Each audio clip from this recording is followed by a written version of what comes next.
The day that everything came to a head started no differently than any other. I woke up the same way I always did, blinking away the fuzziness from my eyes and reaching for my hollow. V had already snuck out of bed, and I could smell a hint of the coffee she had brewed wafting through the doorframe. I think you can trust yourself, 'cause I sure as hell do. The last night had been intense, but at last, I felt like I'd finally scraped the bottom of the barrel in terms of what I had left to share with V. It had only been a glimpse into what often went on inside of my head, but it was far more than I'd ever shared with anyone before. And as uncomfortable as it had been, I was grateful for having done it. V knew who and what I was now. What she chose to do with it was her call, but unless she turned out to be an even better liar than I was, she wasn't going anywhere. She'd made that clear many times, even though I still couldn't figure out why. No one had called or left any messages, though that wasn't different from any other recent day. But to not see even a single word of encouragement, not one question asking how I was doing, put everything in a cold, new light. They weren't real chooms. Sure, they might swear differently when the drinks were flowing and the dust was sprinkled, but when push came to shove, they had cut their losses and gone running for the hills. V was the only thing certain now, and she was enough. After spending more time than I should have browsing my social feeds, I finally heaved a sigh and rose from bed. Judging from the pale light creeping under the door, it would be a cloudy day. I had only taken a single step forward when I heard a loud clunk from outside. Pausing, I listened closely. More clattering followed. What the hell was she up to out there? V was rummaging about the kitchen as though she didn't give two fucks. If we were truly going to embrace openness with one another, then I would have to talk with her about how fucking loud she could be sometimes. With a groan, I opened the door and stepped out. V. My voice trailed off as I took in the scene before me. She was tearing through the kitchen like a woman possessed, cursing under her breath as she desperately searched for something which eluded her. She was already dressed, and there was a worrisome urgency in her movements and a panicked look in her eyes as they darted frantically about. V? She didn't stop, didn't even seem to hear me as she stormed into the living room and began rummaging through the couch cushions. I looked back at the counter. She had made a mess. My editing equipment we hadn't packed up had been rummaged through. Plates and coffee mugs were scattered all over. Even the toaster had been unplugged and unceremoniously displaced. And in the middle of it all was my wreath, a familiar-looking shard slotted into it. No, she wouldn't have done that. As V continued her frantic hunt, I marched forward and snatched the wreath off the counter. The sensors were still flickering as I brought them toward my eyes. It didn't take more than a second or two to recognize what she was watching. I wrenched it away and spun toward V. "What the fuck is this?" I demanded. "I tossed this goddamn thing in the trash. Did you fucking swipe it out of there? Where the hell are my keys?" "What?" V huffed in frustration and straightened, trying to decide which room of the apartment to rummage through next. As tempted as I was to shout at her for having fished that fucking thing out of the trash, I refused to consider she might have sought out a copy on the black market. The sinking feeling in my stomach held my tongue. This wasn't like when I'd caught her watching it before. Her chin wasn't quivering. Instead, the muscles in her jaw twitched, and rather than tears in her eyes, I could only see rage. "V, what are you doing?" I tried to sound calm and mask the rising fear in my voice. V didn't seem to notice I did a shitty job of it, though. Or she didn't care. V started back toward the kitchen and jerked to a stop. She began searching her jacket pockets, and a sickening feeling of dread washed over me when I saw her eyes light up and heard a familiar jingling. "Answer me!" I demanded. V muttered something under her breath and walked past me, stopping at the front door to throw her boots on. I chased after her and planted myself firmly in front of the door. "What did you say? Come on, V, you gotta talk to me." "I said I'm gonna get those bastards!" V shouted, her voice echoing off the walls. It took me a moment to recover. Even though it hadn't been directed at me, there was a violent tone in her voice that was startling to hear. What do you mean you're gonna get them? It took me a few hours to narrow the place down yesterday, V said through gritted teeth while she laced up her boots, but I finally zeroed in on those motherfuckers. I'm going out there right now to plug every last one of those rat fucks with lead. My eyes flashed between V and my wreath. She was livid, and this was all happening too quickly. If I couldn't calm her down, and fast, she was actually gonna rush out there and pull the trigger. Is that why you were watching that fucking thing? I asked incredulously. To be your own little PI and try to solve the crime? V jolted upright and tried to shuffle past me, but I held my ground and refused to budge. I was fully aware that if she really wanted to leave, there wasn't much I could do to stop her. She was stronger and faster. Talking her down was the only chance I had.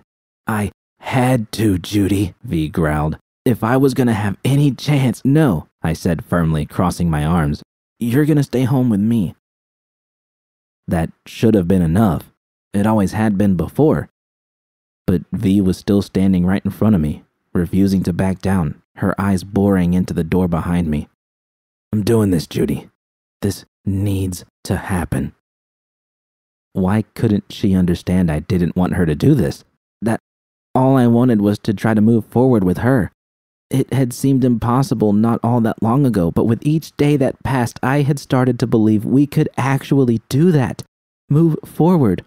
Every time I failed, she had been there to pick me up and dust me off. She'd shown me it was possible. But if she went out there... No, I wouldn't let that happen. I'd stopped her once before, and I would stop her again. I don't need this to happen, V. Well, I do. Don't you get it?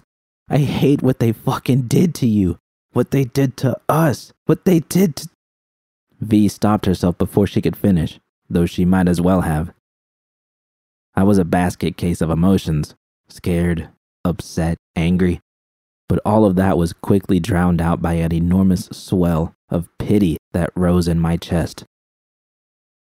In the back of my mind, I had hoped V wouldn't feel like she had also been made a victim because of what had happened to me. She had been powerless to stop it, and while I was the one who had been raped, those fuckers had made sure to humiliate and violate her as much as they could, even if I was all they could get their hands on. I was all they could get their hands on, right? Fuck you both soon. My mouth turned dry as I suddenly realized how much danger V was about to dive into. We can't focus on what they did, V. And what about the next person they grab and do this to? You know what's gonna happen again if they're not stopped. V, I don't have an answer for that, I admitted. Learned the hard way that I can't help everyone or fix every wrong. Neither can you. Her shoulders slumped. With a defeated look, she turned and wandered back into the kitchen and leaned against the counter where her head hung. I didn't want to move away from the door. My presence had been the only thing that had stopped her from storming outside, but I could tell she was hurting, and I couldn't stand to leave her alone. With a deep breath, I joined her in the kitchen. V, I'm not trying to fix every wrong, V explained. Just this one. There wasn't anything you could have done, V. None of this was your fault. V shook her head. Doesn't make it right. Don't do this, I pleaded. Why the fuck do you think they scrolled that thing in the first place? Why do you think they taunted you like that? You know what they're trying to do. I'll be careful, V said, her knuckles turning white as her grip on the counter tightened.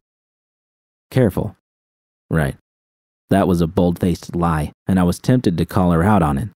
We weren't supposed to lie anymore, even if it was to ourselves, but all that would do was push her away at the worst possible time. Instead, my mind raced, desperately trying to find the right words that would disarm her. If you know where they are, then let's just call the badges and let them... V spun on her heels. I'm not calling the fucking badges. They're not gonna do jack shit. You know better than anyone how it all works in this city. How they turn a blind eye to what's going on as long as the right pockets are being lined. Then what about River? I pressed. River? V blinked. You said you trusted him, and he helped us out before. He's a former badge, Judy. What's he gonna— And he's still got chooms on the force. You said so. Please, just call him. I was practically begging her, and was even considering dropping to my knees to show her how desperate I was for her to stay. Why couldn't she let this go? I kept hoping to see acceptance in her eyes. Instead, fierce determination was all that stared back at me. We're not going to get justice for this, Judy. Not in Night City. V reached under her jacket and produced a deadly-looking pistol. This is the only justice we can get. I was only distracted for a moment by the weapon in V's hand, but that was all it took for her to slide past me. She had always been faster, and she also had the additional advantage of already having her boots on. If it turned into a foot race, I wouldn't stand a chance of stopping her. V! She stopped at the door and looked at me. I took a cautious step forward, my heart pounding in my chest as I tried to close the distance. You told me to look forward, to what's right in front of me, to you. But you gotta do the same thing, or we're never gonna get past this. I'm right here, V. I love you. I could see the struggle behind her eyes. Her lips parted as though she were about to say something, but quickly closed shut again. Her jaw clenched tight, and my heart sank as a frigid resolve filled her gaze. Judy, some scars don't go away no matter how much time passes or how hard we try to cover them up. V pointed at her shoulder. I didn't get any justice for what happened to me. Was fucking robbed of it. But I'm not gonna let the same thing happen to you. I love you too much for that to happen. The hallway seemed to stretch endlessly ahead of me as V turned away and dashed through the door. My legs moved as fast as I could make them, but I already knew I didn't stand a chance of catching up to her. V! By the time I caught sight of her again, she was halfway down the fire escape with her keys in hand. I pleaded for her to stop, but she didn't. Instead, she mounted her motorcycle and thrust the key into the ignition. I watched helplessly as she sped around the apartment and disappeared from sight. I raced back into the apartment to throw my shoes on and go after her, but as soon as the door shut behind me, I stopped. I had no idea where she was going. I'd never learned where they had dragged me off to that night. There were fragments of things I remembered, a cold cement floor that bruised my elbows and knees, long rows of windows with a dim glow flooding through them, but not enough to know where. How could she have chosen to go out there instead of staying with me? I couldn't believe her personal thirst for vengeance had outweighed her love for me. Yet here I was, alone. I should have known this would happen. She had reached the breaking point with me, and my failure to fuck her last night had been the straw that finally broke the camel's back. If I could have grit my teeth and simply gone through with it instead of crying like a goddamn baby, she probably would have still been lying in bed with me. I rushed into the bedroom and swiped my hollow off the nightstand. My fingers smashed against the screen as I tried to call her, but she didn't answer. And every new message I sent imploring her to come home simply piled on top of the last one with no response. I kept trying. Hours passed as I rocked back and forth on the bed, chewing my nails while I waited for some sign of her. When I finally accepted that she wasn't going to call me back, I ventured back into the kitchen. My eyes found their way to the empty cupboard, and I felt a stab of regret. Fuck, if there was ever a time I needed a goddamn drink. She had been so pent up last night. I had even pondered what I could have extracted from her if I'd simply gotten her off. A tall bottle of vodka would have taken some delicate maneuvering considering we were supposed to be completely dry, but I knew I could have sweet-talked her into getting me one. But no, I'd shown one crack too many, and she had finally stopped believing in me.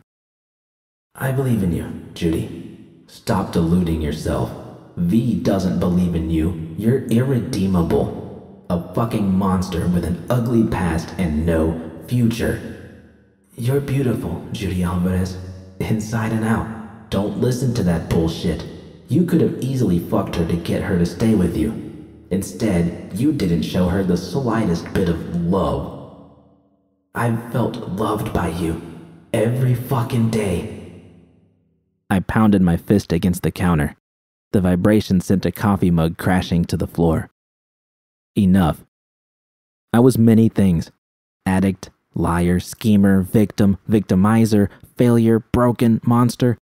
But I knew, with every fucking fiber of my being, that I was also loved. No matter how much my fucked up brain tried to tell me otherwise, V had convinced me of that, and I'd accepted it into my heart. I would find her, even if it meant searching every inch of this goddamn city. But I didn't need to look any further than my own kitchen. The answer was right next to me, buried inside of that fucking virtue. V had found it all on her own, and she didn't know the first thing about editing. I didn't question whether or not I could stomach it. I had to. Gritting my teeth, I swiped my wreath off the counter. It took a few minutes for me to dig my editing glove out of the storage room, but as soon as I had, I settled down on the couch. A quick double check of the settings confirmed V had flattened the sensory feed, thank Christ. The video would be the most important thing to check, possibly the audio if I couldn't find anything there. I could have spared myself from what I was about to endure if I had only asked her where she was going before she'd left. But fuck it. With a deep breath, I secured the wreath over my head and dived into my own XBD.